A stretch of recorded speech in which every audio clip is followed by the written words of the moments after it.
Christmas dinner. The turkey sat uncarved, gravy steaming in the porcelain dish, and the whole room reeked of that cloying, sugar-coated holiday cheer. My mother, Pamela, swirled her wine glass, her red lips curving into a casual arc, and announced it as lightly as if she were commenting on the weather. "Oh, by the way, your grandmother's farm went through escrow last month. We handled the paperwork." She took a sip, set the glass down, and delivered the follow-up blow with a smile, a blade that slid precisely between my ribs. "Not that you were ever in the will, so there's no point in your dwelling on it." My sister Megan immediately laughed out loud, her napkin flying onto the tablecloth. She clapped a hand over her mouth, shoulders shaking. Good thing too. That ramshackle little practice of hers was barely hanging on anyway. Saves you the distraction, saves you pouring the last of your savings into those backwoods farmers' hopeless ledgers. 11 heads around the table swiveled toward me in unison.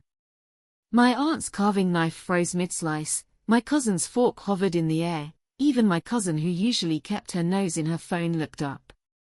All eyes hit me like searchlights, waiting for me to smash a glass, slam the table, flip the entire meal, or bolt out the door red-eyed for the neighbors to gawk at. But I did none of that. I even picked up my fork and, with deliberate slowness, speared a roasted potato.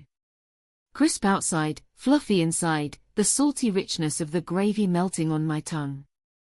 I chewed exactly 8 times, swallowed, dabbed my mouth with the napkin, my movements as steady as if I was signing off on a client's ledger. No one knew that the farm's title deed, stamped, signed, court-verified 100 times over, was sitting in the brown leather briefcase beside my chair, the paper warmed by my body heat. In 90 seconds, I would slide it out, lay it on the tablecloth with a soft thwack, right next to the turkey platter, so that every last person could read the name printed on it. Then I would lean back, fold my arms, and watch their smiles gutter out one by one like snuffed candles, watch their faces drain from pink to ash, watch the elaborate 30-year fraud collapse into rubble before my eyes. My name is Daniel Foster. 34 years old, farm accountant in Cedar Valley. The story I'm about to tell is filthier than any family drama you've ever seen on television. It all started nearly a year ago. On a freezing Tuesday in February, with sleet hammering the windows, I was reconciling Hartley Dairy's accounts when my phone rang. It was Mary, my grandmother Ruth's neighbor, her voice cracking. "Your grandma fell last night. They took her to the hospital. It's not good." I couldn't get through to anyone else in your family. They only ever called me. Always me. My mother lived 20 minutes away across town, my sister Megan was even closer, a 12-minute drive. But they called me, and only me. You know why? Because my mother kept her phone on silent. She said she didn't want to be bothered by trivial nonsense. Megan's phone was on, but she never picked up when Grandma's number flashed. Too annoying. 8 years. 8 straight years, rain or shine, frost or snow, I drove out to the farm on Cedar Valley Road. Delivered her meds, her tax forms, her groceries. On bitter winter mornings I brought a thermos of hot coffee, lit her stove, and wrapped her icy hands in a warm towel. When I pushed open her bedroom door, Ruth was propped against the pillows, skeletal, her collarbones jutting like twin blades. But those eyes still blazed, like 2 oil lamps that had burned for 80 years and refused to go dark. She didn't mention her illness. She just gripped my hand, her nails digging into my wrist hard enough to leave white marks. Then she reached under her pillow and pulled out a small, rusted key, rust flakes staining her palm. She pressed the key into my hand, folding my fingers around it, and said, "That tin biscuit tin in the kitchen, you know the one. It's been there since the year you were born. When the time feels right, open it." I figured she was just confused. I nodded absently, poured her coffee, coaxed her to drink. She finished it, patted my hand, her lips parting as if to say something else, then closing. "Finally, go on back now. Don't miss work." 3 days later, Ruth passed in her sleep. She went without a single groan, her blankets smoothed to her chest, her hands folded over her stomach, her expression as peaceful as if she'd just closed her eyes before stepping out for a stroll. That key stayed in my coat's inner pocket. Every day when I changed clothes I felt it, and every time I did, it felt like a fist to my chest. The funeral was held on a rainy day, water streaming off the chapel eaves and spattering the concrete in tiny craters. I handled everything, chose the hymns, ordered the white lilies, wrote the obituary, stood at the door greeting neighbors she'd known for 60 years, my back aching from all the bowing. My mother Pamela wore a tailored black suit, her hemline impeccable, pearl studs gleaming under the lights. She stood dead center in the chapel, accepting each, "I'm so sorry," with a slight nod and a precisely measured downturn of her lips, like a queen receiving her subjects, not a single extra tear wasted.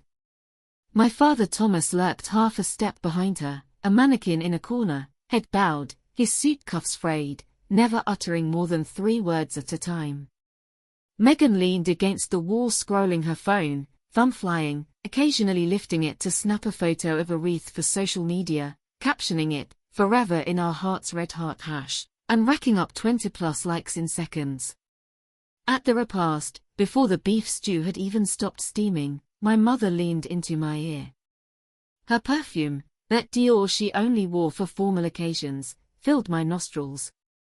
She lowered her voice, her lips nearly brushing my earlobe, her tone as urgent as a stockbroker closing a deal. "How much do you think the farm would fetch?" I had someone rough it out. "Just the pasture alone is worth over 30 grand.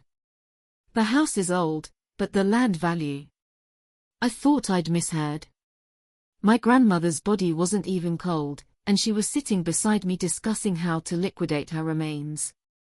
Megan, meanwhile, prowled through the old house with her phone like a hungry hyena, snapping photos of the sewing machine, the crystal sugar bowl, the hand-stitched quilts, Grandma's 4-decade collection of china, muttering under her breath, "This one could go online for 300, that set of English bone china could double at auction." She stopped by the walnut grandfather clock, tapped its glass panel, which rang hollow. "This clock alone is worth 2 grand, walnut, I know the market." My father Thomas kept his eyes fixed on his own shoe tips, like a robot following a program. Nobody asked about the old cat. Nobody asked who would prune Grandma's roses in the spring. Nobody asked where her old clothes, her reading glasses, her tattered Bible ought to go. All anyone saw was a long, cold string of numbers with 2 decimal places.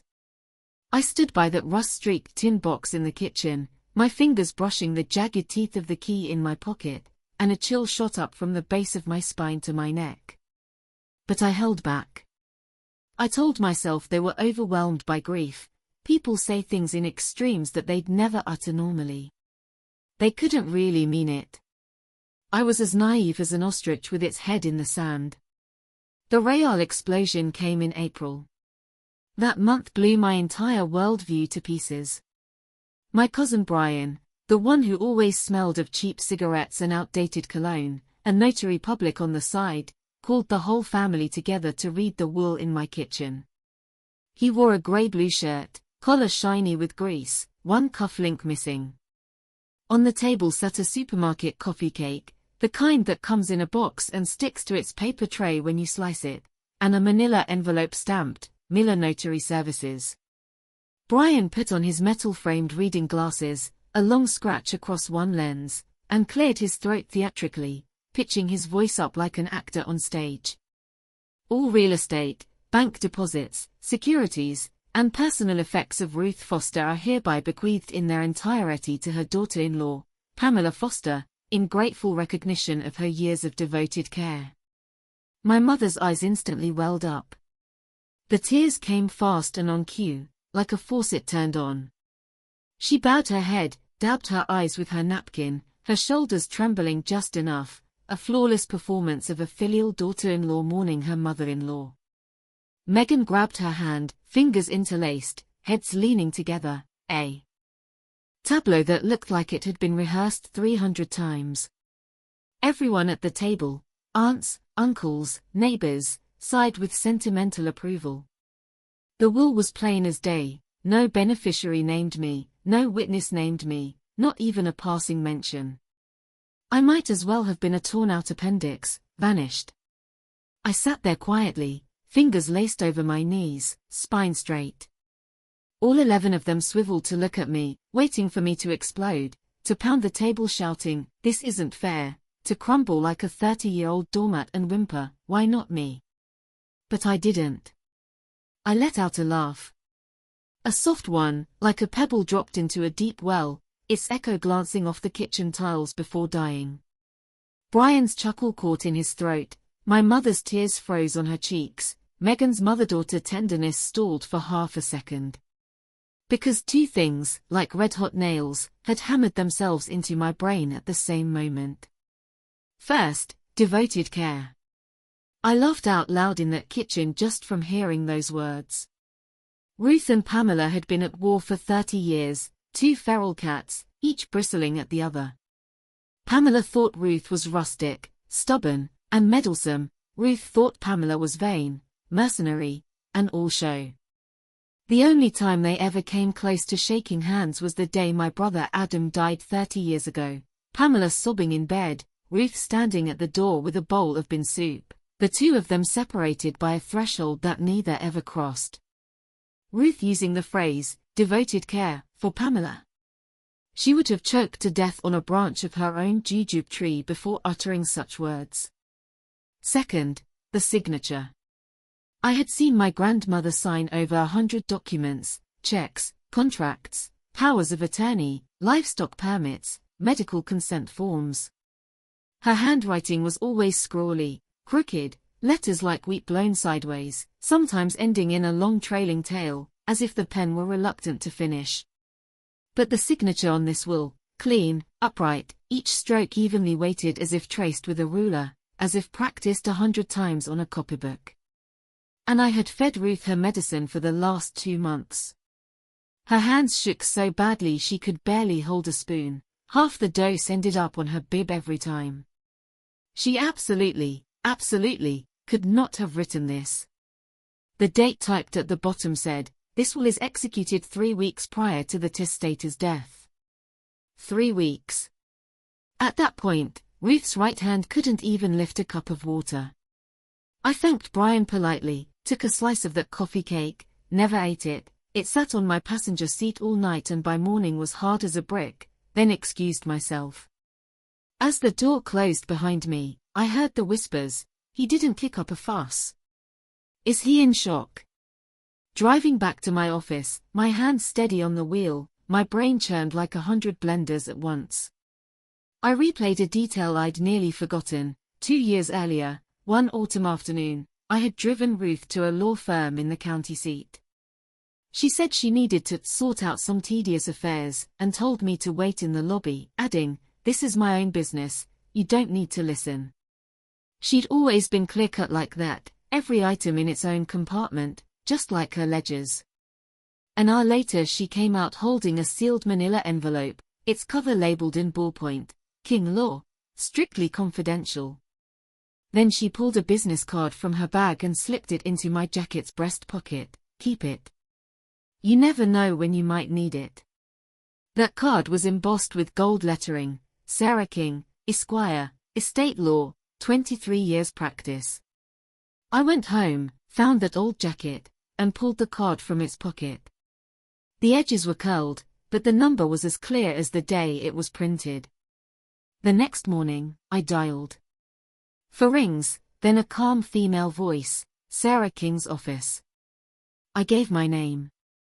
There was a pause, 5 full seconds, an eternity, then her voice dropped half an octave, carrying a tone that said, "I've been waiting for this call, Daniel Foster. Your grandmother mentioned you many times. The will she made with me 2 years ago, witnessed it and I hold it. In that will, the farm and essentially all her assets, all, let me emphasize, were designated to you, with an explicit addendum, because no other family members have ever fulfilled any caregiving duties, they receive no share."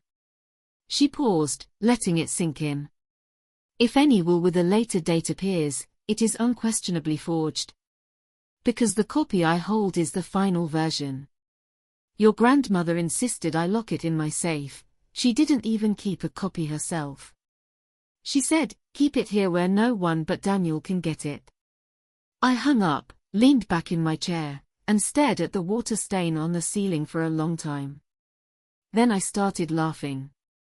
Louder and louder, until the hardware store owner next door knocked on the wall and asked if I was all right.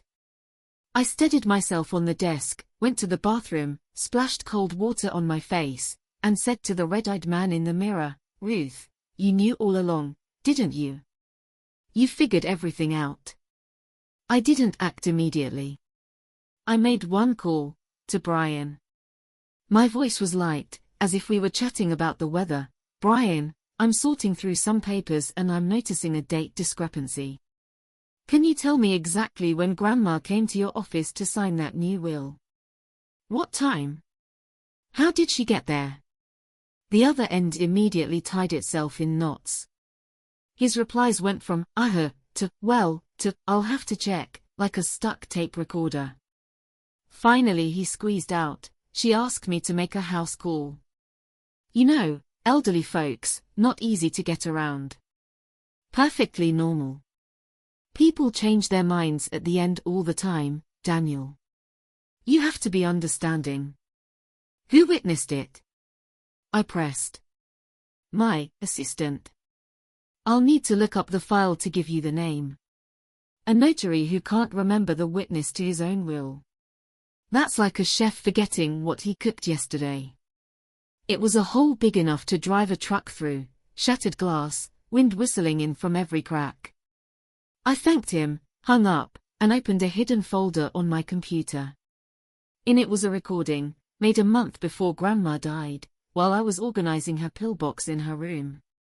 She'd been clear-headed that day, chatting about old times, and at one point she lowered her voice, leaned close to the phone, as if passing a secret code. I still knew it by heart. Daniel, listen to me. Your mother and Megan have already sent Brian to sound me out, asking about the house, the bank accounts, the passcodes. I told them I have my own lawyer and to forget any crooked ideas. If I go suddenly and you find something that doesn't smell right, don't be afraid, just call Sarah King. I've already squared it with her. I made 3 copies of that recording, computer, USB drive, cloud. Triple backup. That weekend, I drove to my parents' house. I walked in to find my mother slicing carrots in the kitchen, the knife making a steady thump on the cutting board. I set my briefcase on the table and said calmly, I want to see the official estate filing submitted to the court, not Brian's photocopy with the coffee cake smell. Her knife stopped. She looked up, the color draining from her face in half a second, as if a plug had been pulled from the back of her neck. She slapped the knife onto the board, bam, and slammed her palm on the table, her voice screeching like nails on a blackboard. What do you mean by that? Your grandmother's barely in the ground and you're already snatching at her inheritance. Have you no conscience at all? Everything you've eaten, worn, used, it all came from this family. She pitched her voice high enough to carry down the whole street, the tears arriving on cue, eyes reddening, lashes blinking, twin streams rolling down her cheeks with the precision of a stage actress hitting her mark under the lights. She'd performed this drama for 30 years, and every beat was perfectly timed. Megan burst in from the living room like an angry little lioness, phone still in hand with its screen glowing, probably mid-text to someone about how my brother's causing trouble again. She planted herself behind our mother, arms crossed, pointing at me. Daniel, don't you dare go too far. Grandma hated people who haggled over every penny. You've been a money grubber your whole life. If you keep this up, I'm cutting you off. No more brother, as of today. My father Thomas remained on the living room sofa, remote control in hand, the TV playing some shopping channel he had no interest in. His fingers whitened around the remote's edges, his lips twitched, like a beached fish gasping once, then sealing shut. He said nothing. I looked at those two faces, twisted with anger, and, far more, with guilt. Their eyes screamed, "How does he know?" The blood vessels under their skin bulged with adrenaline. I slowly pulled my phone from my pocket and lit the screen. "Would you like to hear a recording?" My voice was as flat as if I'd said, "It's raining outside." I pressed play. Grandma's voice flowed from the speaker, aged, raspy, punctuated by faint coughs, like sandpaper on old wood, yet every syllable was etched in stone. Her words bounced off the kitchen tiles 3 times. "Daniel, your mother and Megan already sent Brian to feel me out, asking about the house. I have my own lawyer. If I go suddenly and you find something wrong, call Sarah King." When it ended, the kitchen went so quiet I could hear the refrigerator's hum and the faint juice seeping from the broken carrot on the board. My mother's face collapsed. Her lips trembled like a plastic bag in a gale, her makeup had run into muddy streaks from sweat and tears, her pearl stud gleamed a ghostly white. She staggered backward, hit the table edge, and the whole cloth and its condiment bottles wobbled. Her mouth hung open, but no sound came out. Megan's tears gushed like a fire hose, mascara turning to black sludge. She crumpled onto a chair, fingers clawing through her hair, and shrieked, "That's fake. You edited it. You planned all this to set us up. Then explain this." I pulled from my briefcase the scan Sarah King had sent, the original wool from 2 years ago, complete with the law firm's seal, notary's embossing, and Grandma's unmistakable crooked but genuine signature. Every line was clear. At the bottom, in bold handwritten script, "I hereby bequeath Cedar Valley Road Farm and all savings and securities to my grandson Daniel Foster as sole heir. No other relatives have fulfilled any caregiving duties, therefore they receive no share." My mother lunged for the paper. Her nails nearly grazed my wrist. I sidestepped, and the document stayed safe in my hand. She lost balance, crashed into the refrigerator with a dull boom, and a carton of eggs toppled off the top, splattering a puddle of yolk on the floor. "Anne," I stepped closer, lowering my voice so only she, Megan, and the silent figure on the sofa could hear, "I've already sent a sample of that forged will for handwriting analysis.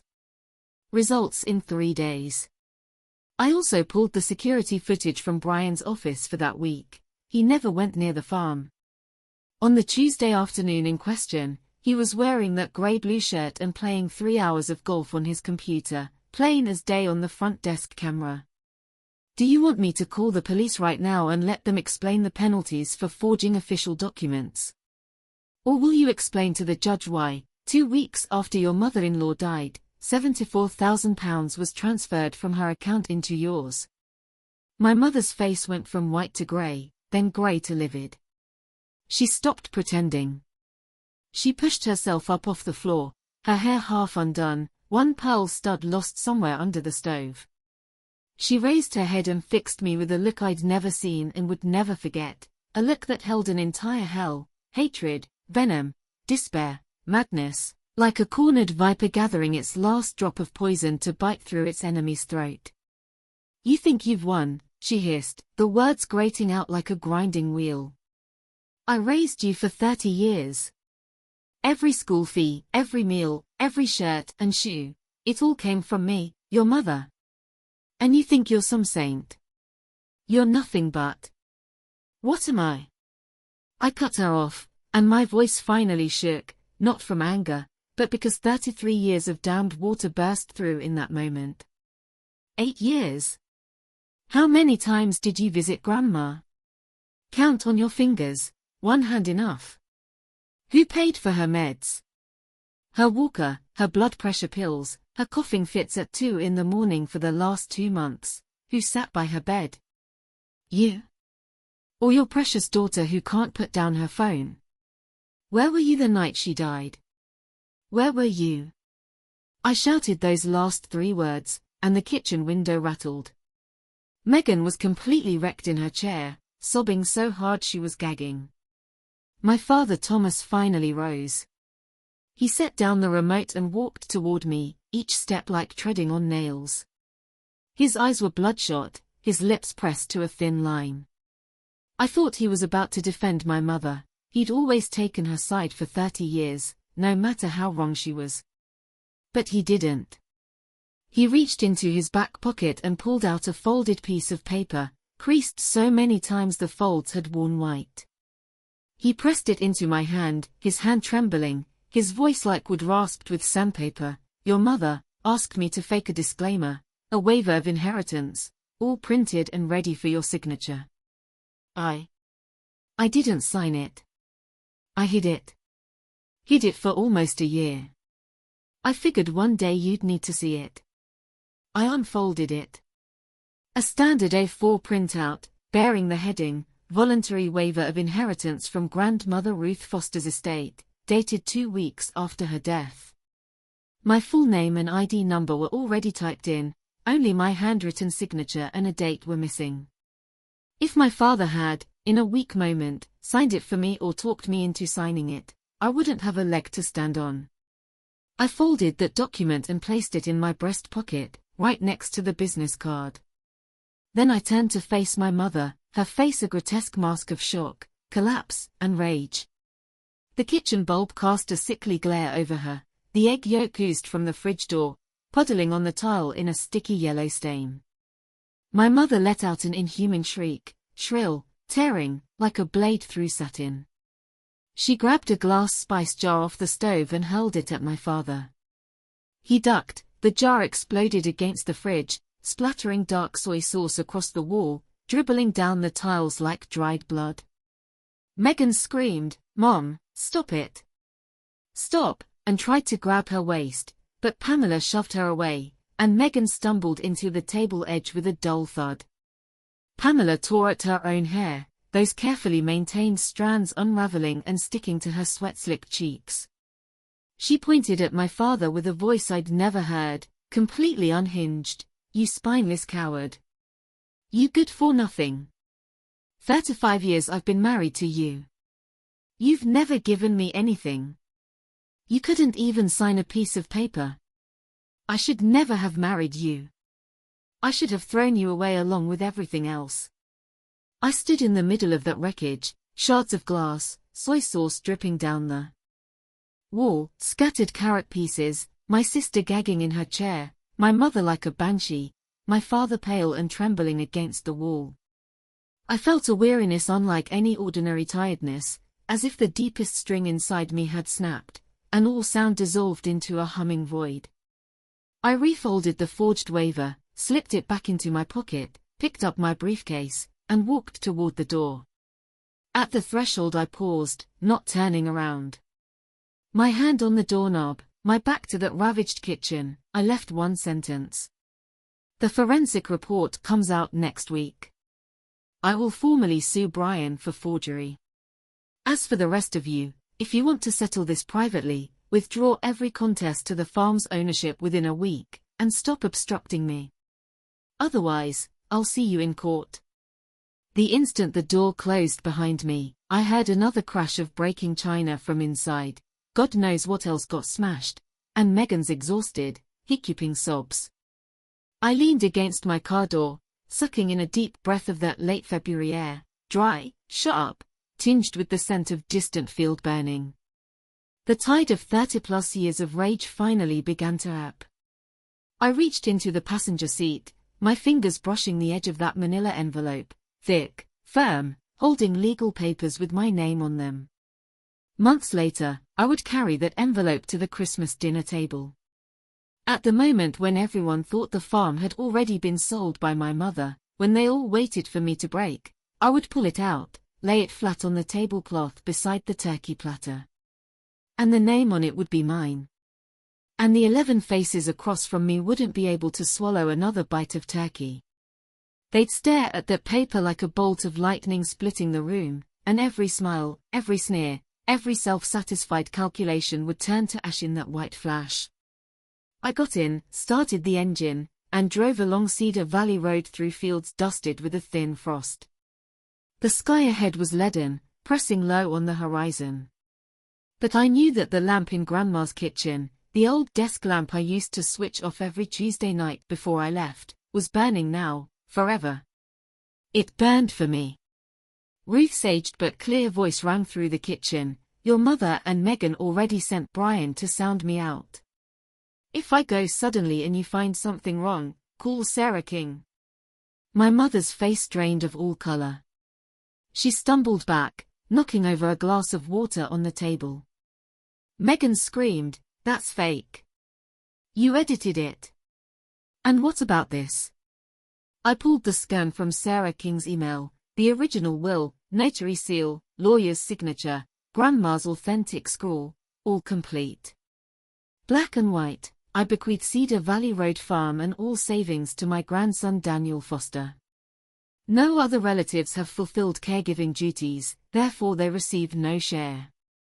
My mother stared at the paper, her lips fluttering like leaves in a storm. She lunged for it, I sidestepped. "Anne," I stepped closer, lowering my voice so only she, Megan, and my father could hear. "I've already sent the forged will for handwriting analysis, and I pulled the security footage from Brian's office for those days. He never set foot on the farm. On the signing date, he spent the afternoon playing golf on his computer. Do you want me to call the police now, or will you explain it to the judge yourself?" Megan burst into loud wails, crumpling into a chair, her makeup ruined. My mother Pamela trembled all over. She stopped pretending. She lifted her head and fixed me with a look I had never seen, venomous, like a snake. "You think you've won? I raised you for 30 years, everything you are came from me." "Raised me?" I cut her off, my voice finally breaking. 8 years, how many times did you visit Grandma? Who paid for her medicine? Her walker, her blood pressure pills, her coughing fits night after night, who was by her bedside? You, or your phone-obsessed daughter? My father Thomas finally stood. He put down the remote and walked over to me, eyes red. I thought he'd defend my mother, but instead he pulled a folded paper from his pocket and pressed it into my hand, his voice hoarse. "Your mother asked me to forge a waiver for you to sign. I didn't. I've been hiding this paper all along." I unfolded it. A pre-printed, voluntary waiver of grandmother's inheritance, dated 2 weeks after her death. My name was already typed in, only my signature was missing. In that moment, the kitchen fell so quiet you could hear the fridge hum. My mother shrieked, grabbed a cup and threw it at my father. He dodged, glass shattering everywhere. Megan screamed, "Mom, stop!" Pamela clawed at her own hair, pointing at my father. "You coward! I should never have married you." I stood amid the chaos, glass, soy sauce, spilled carrots, my sister sobbing, my mother wild, my father ashen. A profound exhaustion washed over me. I folded the waiver, put it in my pocket, picked up my briefcase, and walked to the door. At the threshold I paused, without turning back, and said, "The forensic report comes out next week. I'll sue Brian for forgery. If you want to settle, withdraw all claims on the farm. Otherwise, see you in court." The door shut behind me. Inside, more dishes smashed, and Megan's wailing continued. I leaned against my car, breathing the cold February air. Then I reached into the passenger seat and touched that manila envelope. Months later, I'd carry it to Christmas dinner. At the moment everyone thought my mother had already sold the farm, and I'd slide it out onto the tablecloth. The name on it was mine. And those 11 people across the table wouldn't swallow another bite of turkey. As I drove back to my office, I called Sarah King on her private line. She answered quickly, as if waiting. "It's blown up," I said. "I need you to formally sue Brian Miller for forgery and fraud. I have a key recording, your scan of the original will, and my father just gave me a forged waiver they prepared, my name typed but no signature. Is that enough?" Sarah paused for 2 seconds, then said with lawyerly calm, "Yes. But I warn you, once this goes to court, there's no going back with your family. Are you ready? I looked at the road ahead, still dusted with snow, and smiled. We've been at war since I was 8 and she called me a useless burden. There's nothing left to lose. Good, she said. I'll request the security footage from Brian's office and apply for an asset freeze on your grandmother's estate to prevent your mother from transferring anything. Bring all your original documents to my office this afternoon. The next afternoon, I sat in Sarah King's office, pouring out the contents of the tin box onto her desk. I'd finally opened it with that key. Inside, besides old receipts and bills, were 3 things that made my blood run cold: a handwritten memo from Grandma, in her trembling script. Pamela has twice asked Brian to change my will. I refused, a gold ring engraved, to my only guardian, and a bank passbook for Ruth Foster Trust. With a balance of £74,000, showing 3 large withdrawals within 2 weeks of her death, all transferred to my mother's account. Those transfers happened after the funeral, before she had legal authority, Sarah said. That's fraudulent use of a deceased person's account. We'll add that. We spent 2 days preparing. Sarah filed the suit and obtained a court order to preserve Brian's security footage. The 3rd day, while I was at my desk, an unexpected knock came at the door. It was Megan.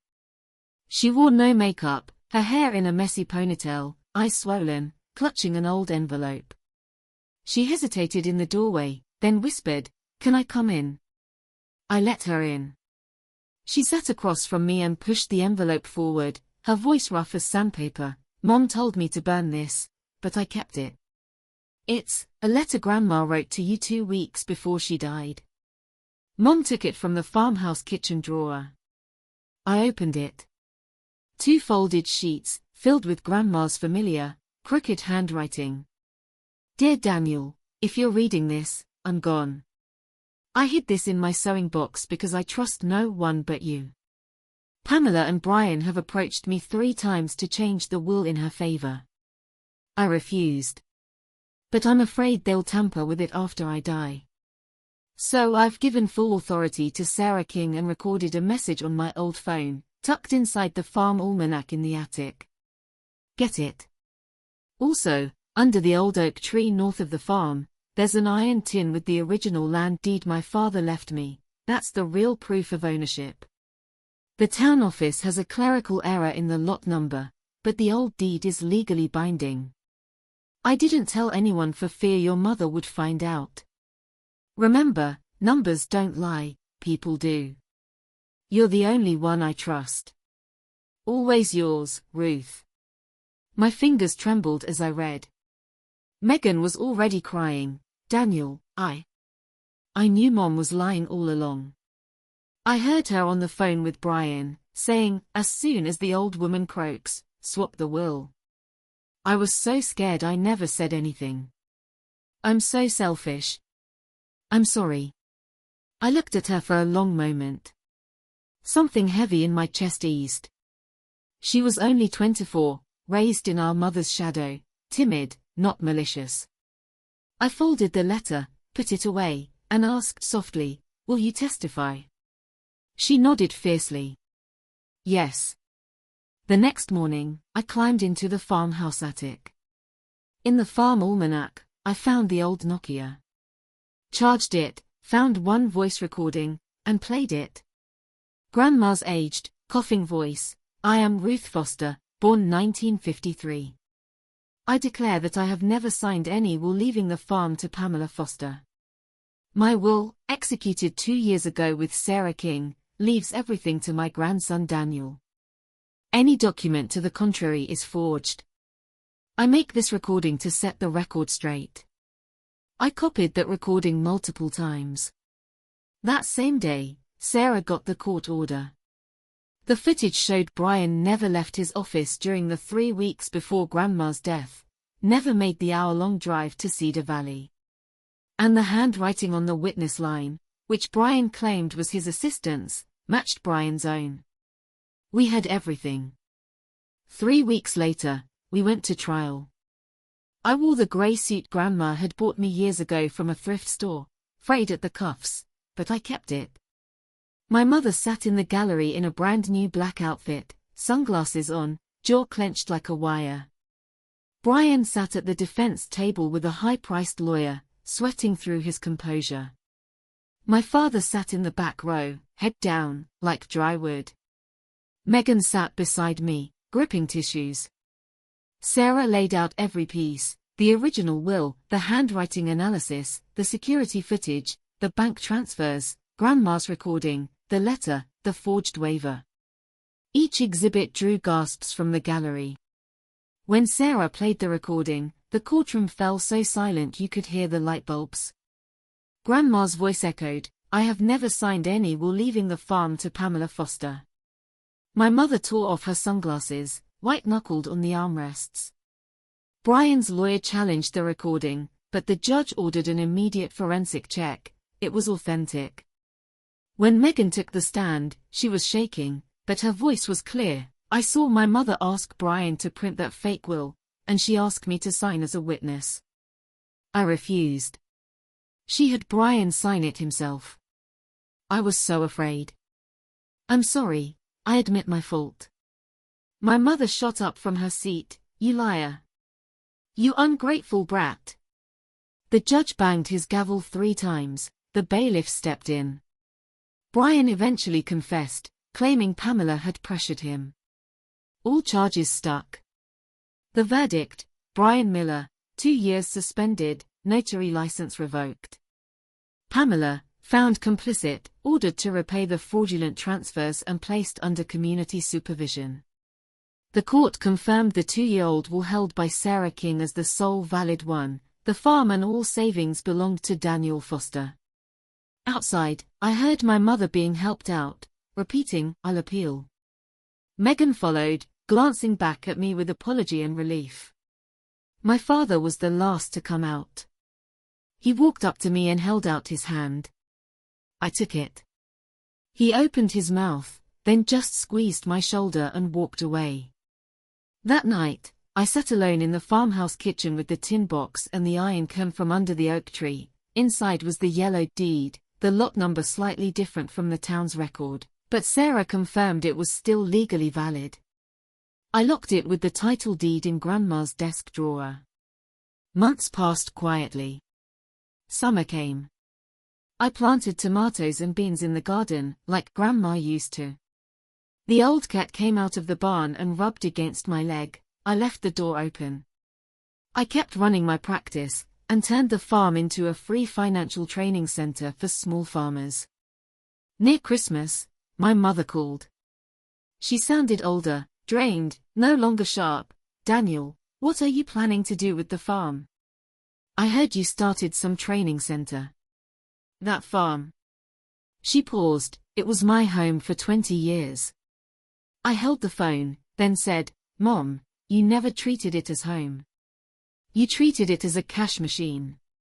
She went quiet, then whispered, "Christmas dinner, will you come? Your father's roasting meat. Megan will be there." I looked out at the snow. Grandma's clock ticked in the living room. I opened the drawer and took out the title deed. The paper had softened, but my name was still clear. I decided to go. Not for reconciliation, but to let them see me place that document on the table, to let every single person know the farm never belonged to any of them. It belonged to the young man who drove through frost every week and read numbers aloud in the kitchen. Christmas night, I walked in. My mother sat at the head of the table in a crimson sweater, forcing a brittle smile. My father's roast smelled wonderful. Megan sat in the corner, napkin in hand, nodding at me. 11 place settings, same aunts, cousins, neighbors, same turkey, same steaming gravy. My mother cleared her throat, about to announce something, probably how the farm matter is settled. But I didn't wait. I set my briefcase on my lap, slowly unzipped it, and pulled out the title deed. The paper glowed under the lights. I stood and laid it flat on the tablecloth, right beside the turkey platter, so every one of the 11 could clearly read the name. Daniel Foster. The whole table went mute. The gravy still steamed, but every hand reaching for utensils froze. My mother's smile peeled off like cheap paint, revealing grey underneath. Megan's napkin dropped. My father's carving knife stopped mid-cut. He stared at the paper, lips twitching. I sat down, forked a roasted potato, chewed deliberately, swallowed, and smiled at everyone. Anyone care for more gravy? That last half hour passed in near vacuum. Half the turkey remained uneaten, gravy congealing into a film. No one reached for seconds. My mother rose and shuffled to the old sofa, arms crossed, hunched like a defanged cat. She stared at the unlit fireplace. Then she spoke, her voice so soft it was nearly drowned by the kitchen sink. Do you know, I was 19 the first time I came to that farm. I said nothing. Thomas brought me to meet his mother. Ruth sat on the porch with her tea, looked me up and down, and said, I remember every word, girl, you're pretty enough, but this farm doesn't keep idle hands. She gave a short, bitter laugh.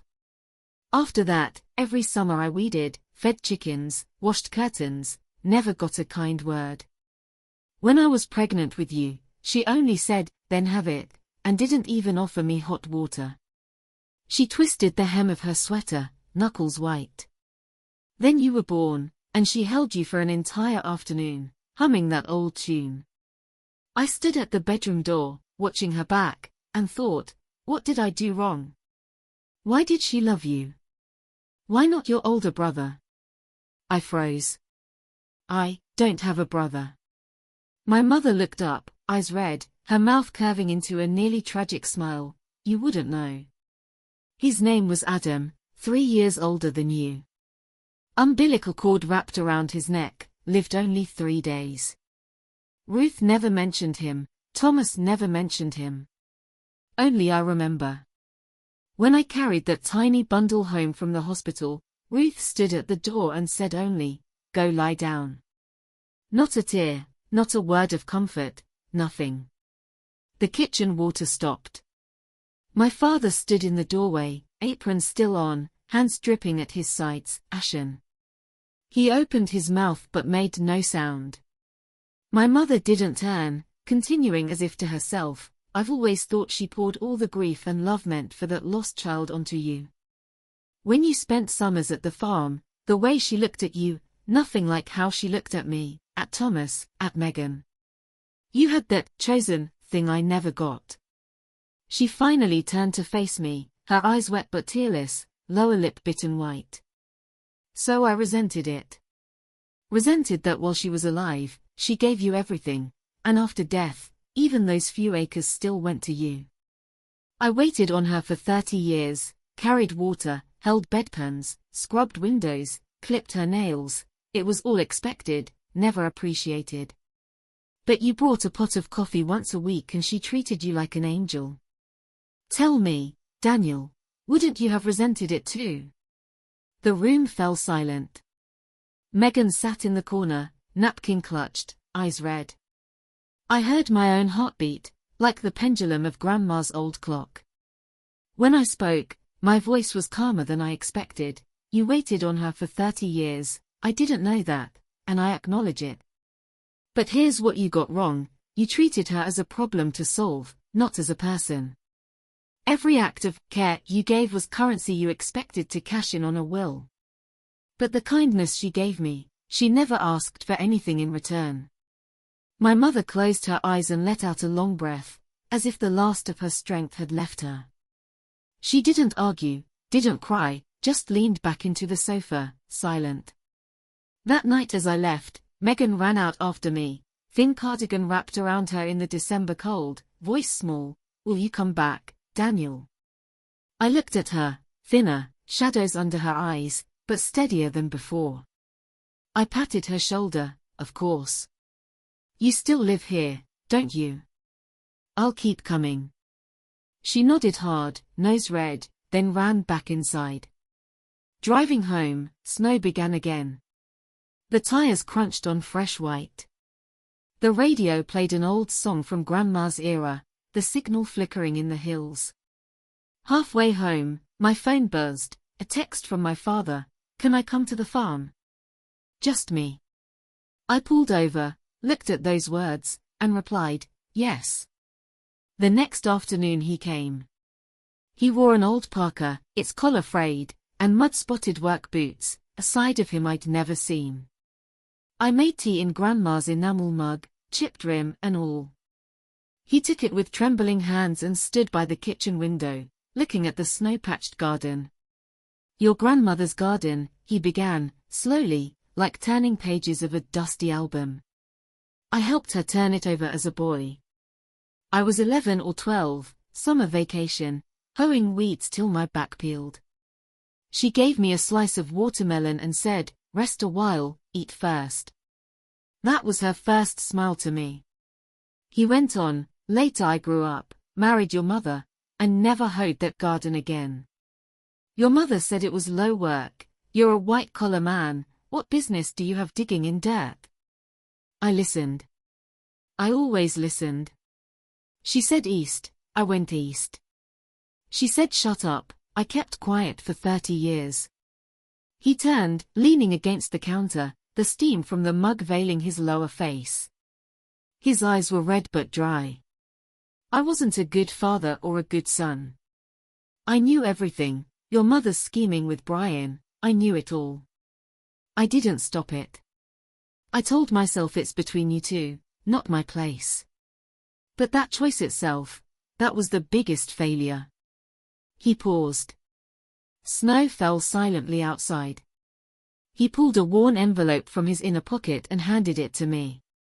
Inside was an old photo, young Ruth standing under the jujube tree by the farmhouse, holding a baby in her arms, behind her the old house before its second story. On the back, in ballpoint, summer 1982, Adam at 100 days. I stared at the words. "It's true, what your mother told you," my father said, his voice barely above a whisper. His name was Adam. He lived 3 days. Your grandmother wrapped him herself, handed the bundle to the hospital staff. She locked herself in her room for 2 days. The third morning, she came down, cooked a pot of bean soup, took it to your mother's bedside and said, "Drink something hot." That was all. And she never spoke of him again. I looked at my father. "You never told me." He bowed his head. "Because telling you meant admitting I couldn't even arrange my own son's funeral. Your grandmother did it all. I was hiding in the tool shed drinking. Your mother was under the covers crying." Ruth walked back from the hospital, 3 miles, carrying that small white box, alone. The kitchen fell into absolute silence. I walked over and put my hand on his shoulder. He was rigid. Then I said, "Then come every Wednesday. Fix the north fence. I can't handle it myself." He looked up, and a tear finally escaped, sliding into his parka collar.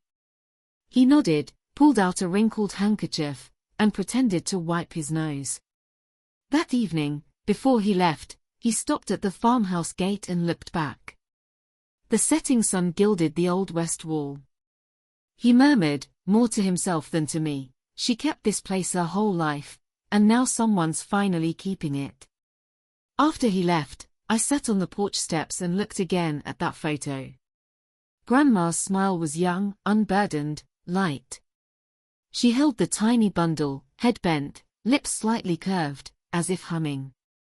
On the back, beside the first line, I noticed a faint pencil note, trembling, added later, maybe years later.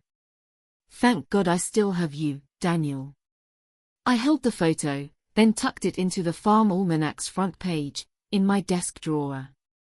That night I texted Chloe, the young vet who'd come to care for the old cat and the horses. I said, "Free for dinner tomorrow." She sent back an owl emoji and, finally asked me out. I laughed, set down the phone, and turned off the light. The farm breathed quietly in the dark, the cat meowed from the barn. Snow melt dripped from the roof onto the porch planks like tiny ticking clocks. The next evening, I took her to the old diner in town. She was tanner than before, fresh scratches on the backs of her hands from carving. As she cut her steak, she asked, "I saw the local paper, neighbors say you're the one Grandma chose." I shrugged, she just liked my bookkeeping. She raised an eyebrow. "Is that why you invited me, to audit my vet bills?" I shook my head, smiling. "No. I'm converting the West Wing into a free financial advisory center for small farmers. But I need someone who knows animals. They show up with their books and often a sick calf too. I'm not qualified for that." She squinted at me a moment, then returned to her steak, grinning. "Sounds like a permanent job." "Very permanent." She didn't look up, but her ears went pink. Snow drifted against the window, and the warm diner light caught the tips of her hair. I thought, next spring, under Grandma's jujube tree, there might be new growth. Winter faded, February snow melted into spring mud. I brought Megan homemade jam. I'd followed Grandma's recipe, and it turned out. Megan said it was almost as good, which I took as praise. My father came every Wednesday, now with better boots and his own toolkit. We didn't talk much, but the silence no longer felt like a wall, more like a river, calm and glinting. My mother's community service started in March, sorting books at the library. Sarah said she was quiet, doing her work without complaint. Megan reported she wasn't fighting. I took that as progress. Mid-March, I got a text from an unknown number. "You took everything, but you can never take the 3 days I have in memory." I knew who sent it. I didn't reply, just saved the screenshot, put the phone away, and continued stamping invoices. Through the window, snow melt dripped from the eaves. On the desk, the farm almanac lay open to the photo of Ruth, her smile reaching across decades, whispering, "Stay. Don't leave." I wouldn't. The last week of March, the frozen ground of Cedar Valley finally softened. New grass poked through straw on the north slope, translucent green. Chloe called from the fence, "Have you named your training project yet?" I thought a moment. Ruth's home. She nodded, and that afternoon she found an old plank, painted it white, and lettered in red, "Ruth's Home Times Farm Financial Aid Center." She hung it on the west wing. The nails rang through the empty yard. In early April, I placed a small ad in the local paper, "Free weekend accounting help for small farmers." I expected few takers. Cedar Valley folks did their own sums, wrong as they might be, and hiring an accountant felt like admitting defeat. But the first Saturday, I was still brewing coffee when a knock came at the gate. It was Harvey Coleman, 70-something, rheumatic knees, carrying a bulging plastic bag of receipts held together by rubber bands. He hesitated. I saw the ad, "Free." I ushered him in, gave him coffee, and spread his mess across the old table. He grumbled, "I sold cattle last fall. The middleman's price was $2,000 less than my estimate. My son says I was cheated, but I've rechecked the numbers. I can't find the mistake." I spent 2 hours. The issue wasn't the numbers, it was units. Harvey's scale was metric, the buyer's ticket used imperial. A misplaced decimal point cost him exactly £2,000. I showed him the corrected table. "Here, your cattle weighed 570 kilograms, but they billed you for £570. That's the difference. Take this to them, or I can write a formal letter. They'll have to pay up." Harvey put on his reading glasses, studied the paper 3 times, then yanked them off and wiped his eyes with his sleeve. He didn't cry, but his throat made a thick swallow. He just shook my hand hard, said, "Thank you," and folded the paper into his shirt pocket. After that, Harvey came every Saturday, not for accounts, but to sit, drink coffee, and look at the old photo of Ruth on the shelf. He'd stand before it and say, "Ruth taught me to grow pumpkins," or, "That jujube tree, I picked the sapling for her." I realized that half the visitors came for the books, and half came for Ruth. Her name on that white plank drew them back, like a lamp. By mid-April, the crowds grew. Harvey brought his neighbor Benjamin, then Benjamin's niece, a young woman who'd just inherited her parents' dairy and knew nothing about taxes. I pulled out Grandma's folding table from the attic, set it by the west window, and spread the ledgers in the sun. Chloe also came Saturdays, not for accounts, but with her truck and medical kit. She set up a mini-clinic in the yard. Farmers would bring their books and a limping lamb or a coughing turkey. She'd tend to them while chatting about feed, milk yields, and hay supplies. Her unhurried competence won the old-timers over. One afternoon, after the last client left, I walked to the yard and saw Chloe sitting on the hay bale by the barn, a newborn lamb in her lap, wrapped in an old towel. She was humming a tune, the same one Grandma used to hum in the kitchen. I stopped. She looked up. Your grandma used to hum that, you know. The first time I came here, she was humming it. I sat beside her. Sunlight slanted on the barn wall. I asked, you knew her back then? No. I was passing through 2 springs ago. Her cat had kittens, one got stuck in the fence. I heard it crying, climbed over. She stood on the porch, watched me pull it out, then said, she mimicked Ruth's rough voice, girl, anyone who climbs my fence gets coffee. I laughed. She'd never told me that. So I started coming to check on the cat and the old horse. Later, when she passed, you showed up. The first time I saw you, you were brewing coffee in her pot. I thought, oh, he's the one she was waiting for. I reached over and took her hand, rough with hay scratches, but steady. The lamb squirmed between us. That evening, Megan called with news. She'd earned her management certificate and was being promoted to assistant manager at the cafe. Her voice sparkled. Then she added, Mom wants to see you. Not to fight. She said she wants to talk, no conditions. She asked me to tell you. I looked at the sunset-stained garden. When? Sunday. She'll take the bus to your place. Tell her to come. Sunday noon. She sighed with relief. Thank you. Don't thank me yet. She might walk in cursing. Then I'll walk her out, Megan said, half laughing but serious. This time, I'm on your side. Sunday noon. Pamela arrived in a beige trench coat, hair shorter, makeup light, the fine lines around her eyes visible. She stood at the gate, hands in pockets, no longer ramrod straight, a little bent, like a tree that had weathered a storm. We stood a few yards apart. Spring breeze carried the scent of pear blossoms.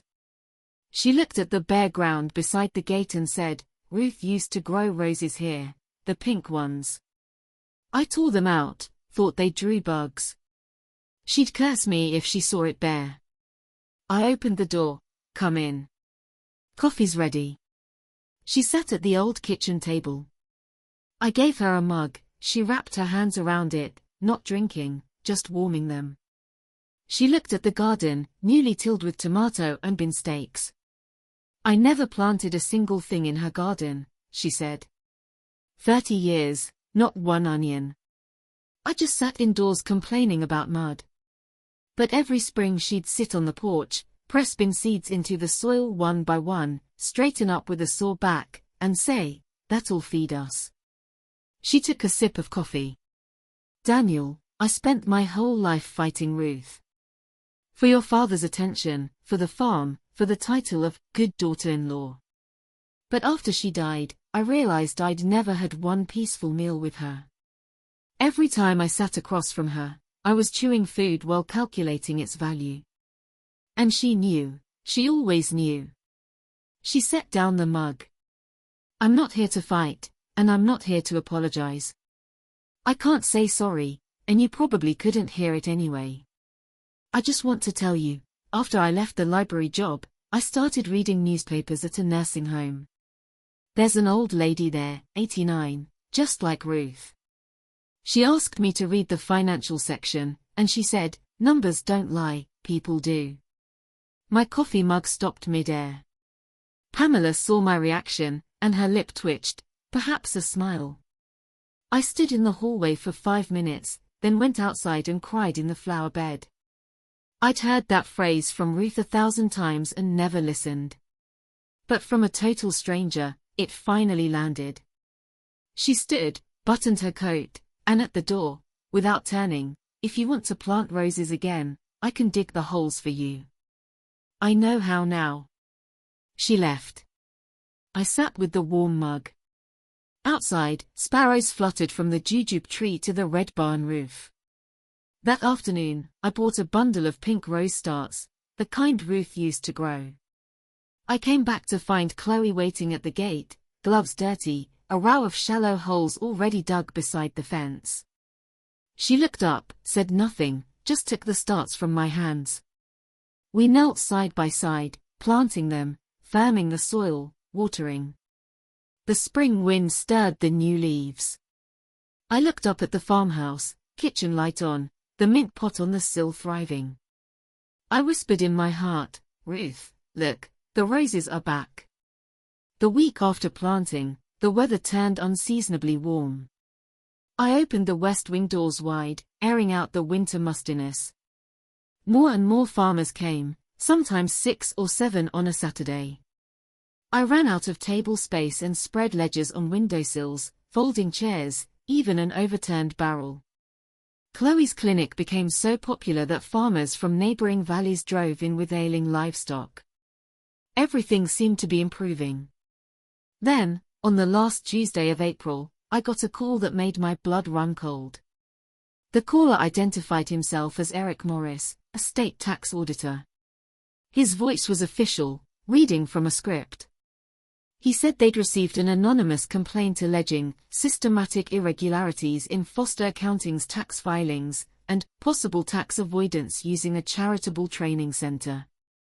He demanded all my original books and records for the past 3 years for an on-site review. I hung up and sat at my desk. The sun was bright, but my fingers felt cold. Systematic irregularities, such a professional accusation, enough to ruin a 12-year practice. Not the sort of thing a random neighbor would invent. I immediately went through every account. 12 years of habit, every income, every expense, every invoice, backed by paper and digital copies, organized by month and year. As Ruth taught, numbers don't lie, but people do, so your own books must be as clean as glass. They can turn every page and find nothing but ink where it belongs. I barely slept that night, pulling 3 years of records from the safe and spreading them across the kitchen table.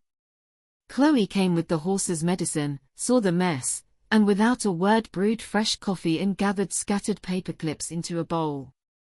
By Thursday night, I had everything sorted into 3 stacks, with a handwritten index tabbing every file. I also checked the anonymous email's header. It traced to a public library in the next town, 3 blocks from Brian's old office. I screenshot the IP and kept it. Friday at 9 a.m., Eric Morris arrived with an assistant. He was about 50, metal-rimmed glasses, polished briefcase, spotless shoes.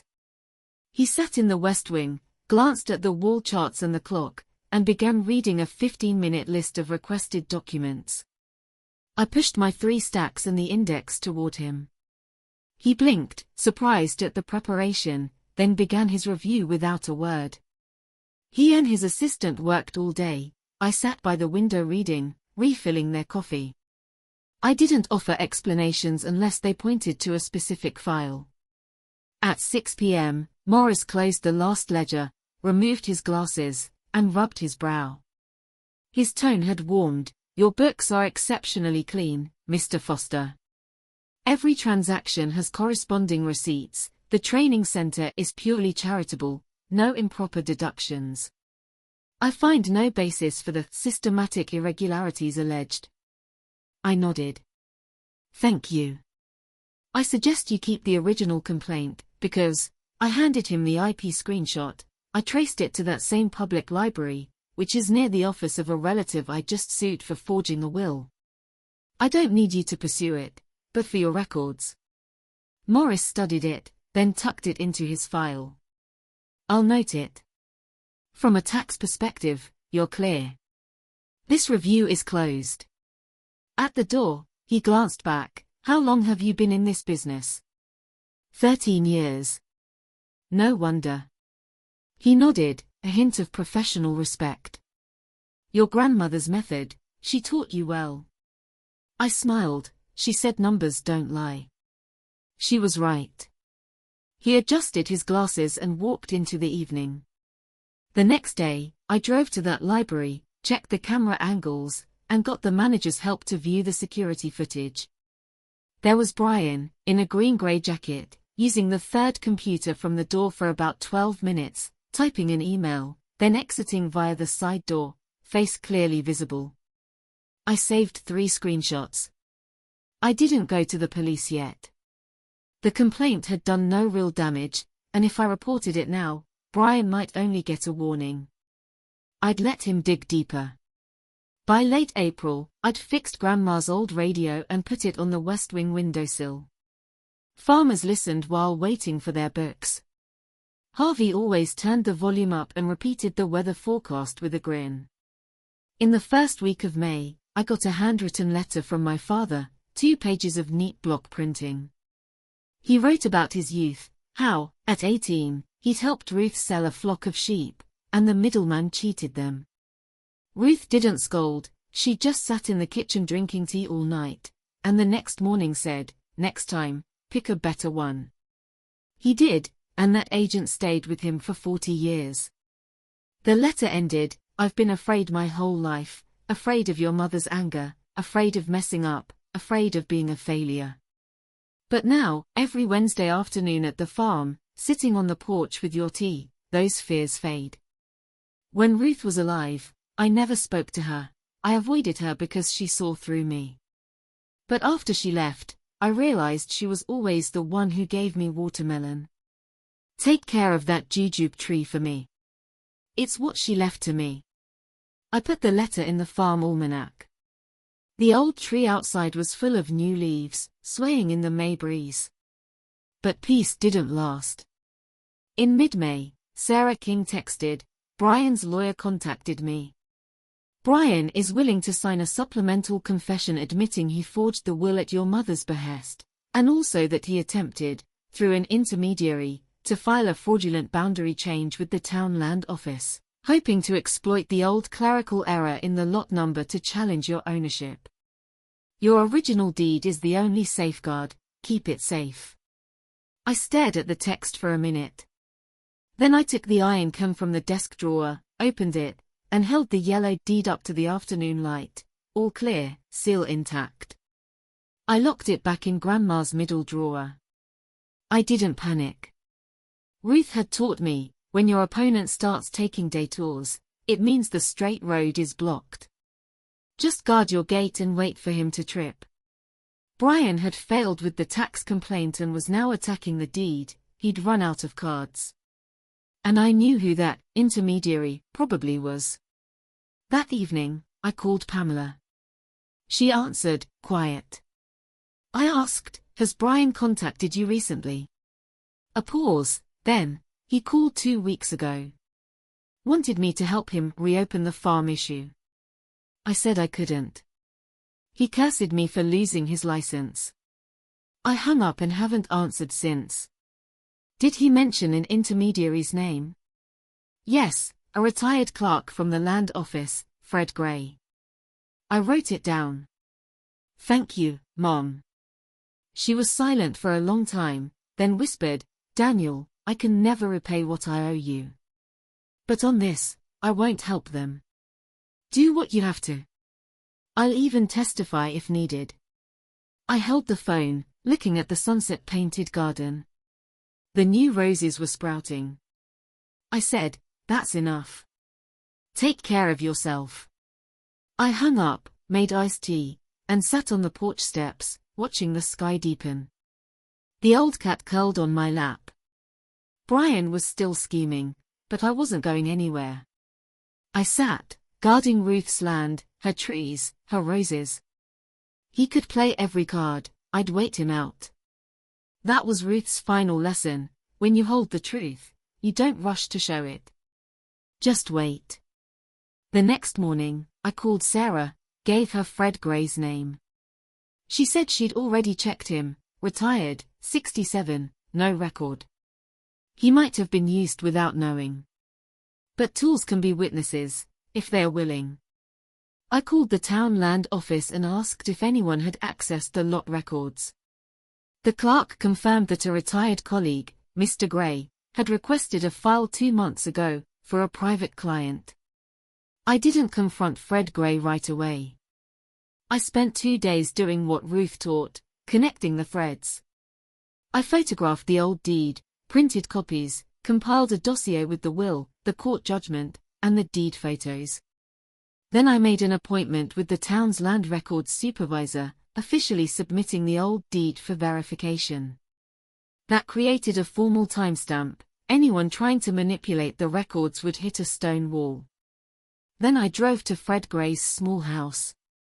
I showed my license and introduced myself.